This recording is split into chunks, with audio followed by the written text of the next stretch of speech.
Ano naman to?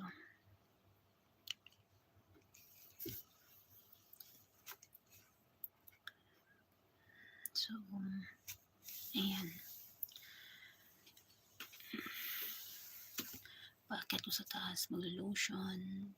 Tapos pag-lotion, tulog na. Ayan na. For ang hirap maging kunyang guys, no? Minsan nakakapagod. Araw-araw pagod. Pero, isipin mo, pag ka na, pag wala ka ng trabaho ba, pag sa Pinas ka na, parang miss mo yung trabaho ganito.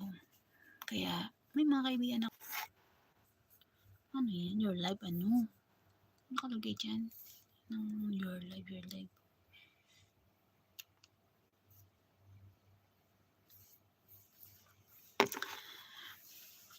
Ano guys,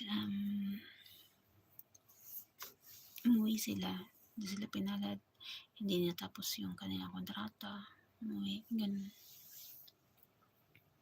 Nasa Pinas na, ayun, nagsisi na sila na sana hindi na sila umuwi, ganyan. Pero alam mo, mga kabatch ko yun sila. Tas, kahirap mag-apply. Hala, sige, medical dito, tusok dito ng karayong, tusok doon.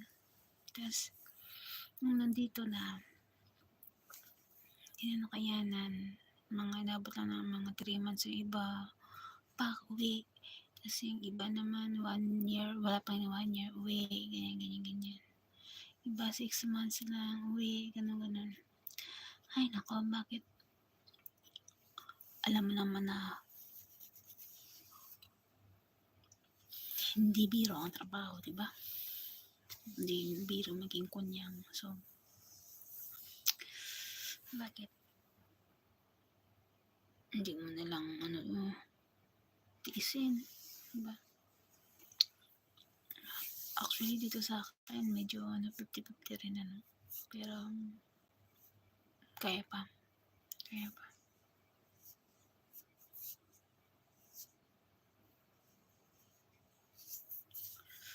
Ay, ang hirap ng buhay. Ayan na, malapit na mag-30 minutes. Inantok na ako. Shout out pala dyan na yung sahod ko di pa pumasok. Pang ano ko yun? Pang pansit. May pampano ko ng buhok pala. Pampariban ko ng buhok sana.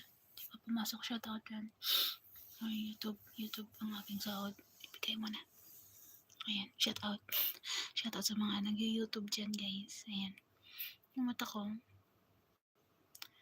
parang namumula. Parang bagsak na yung mata ko. Pag tinanggal ko to guys, ano yun, pag tinanggal ko tong glasses ko, hindi ko makakita. Promise. Ayan, so ayan, magdudutot muna tayo ha.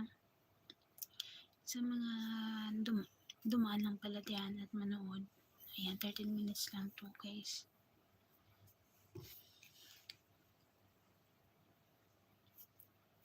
Minutes lang to.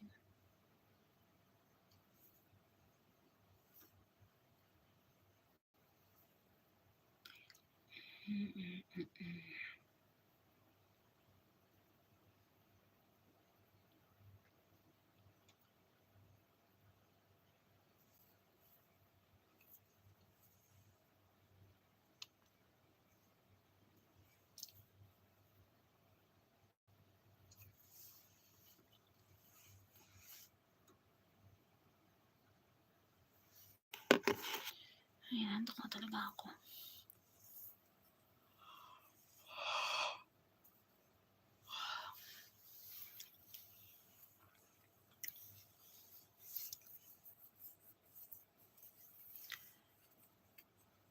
Ano ba yung plus na yan? Start.